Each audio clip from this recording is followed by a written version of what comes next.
The Spirit of the Hills, the Andrew Undagha story. Long before concrete roads laced through Kugwe and before radios crackled foreign voices through the valleys, there lived a boy whose name was passed down not in ink, but in whispers, songs, and soil. The boy called Free Boy. Andrew Undagha, a boy with eyes like sunrise fire and a heart carved from ironwood, lost both his parents in his early teens. But instead of falling, he stood taller.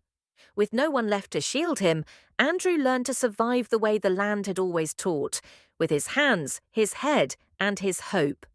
He tapped raffia palms until sap kissed his calloused fingers, climbed for palm nuts, hunted the shadowy forest paths, and fished in still waters, all to gather coins that would keep him in school. The wonder of GS Ogim. At GS Ogim, Andrew's presence was a force. Sharp of mind and sharp on the field, they called him Free Boy Wandum.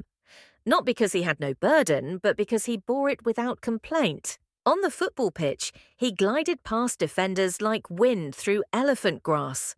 In class, his brilliance glimmered brighter than chalk dust in sunbeams.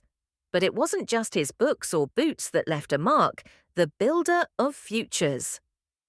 While others scribbled notes beneath tin roofs, Freeboy hauled stones, mixed mortar, and raised walls beside masons twice his age. The classrooms he helped build would one day house children who'd speak his name with pride. The dream that yielded to duty. Though academic success was within reach, fate had a different blueprint.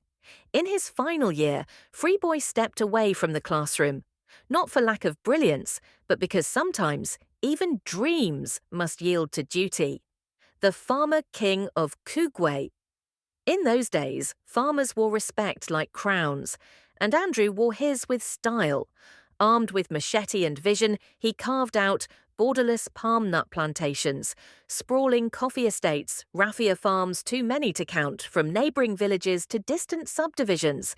People came to witness what one boy, with no wealth but will, could build. A man of firsts.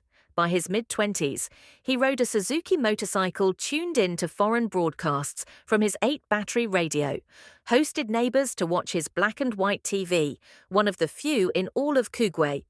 But these were not trophies.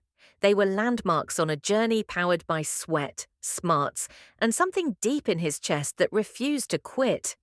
The spirit in the soil.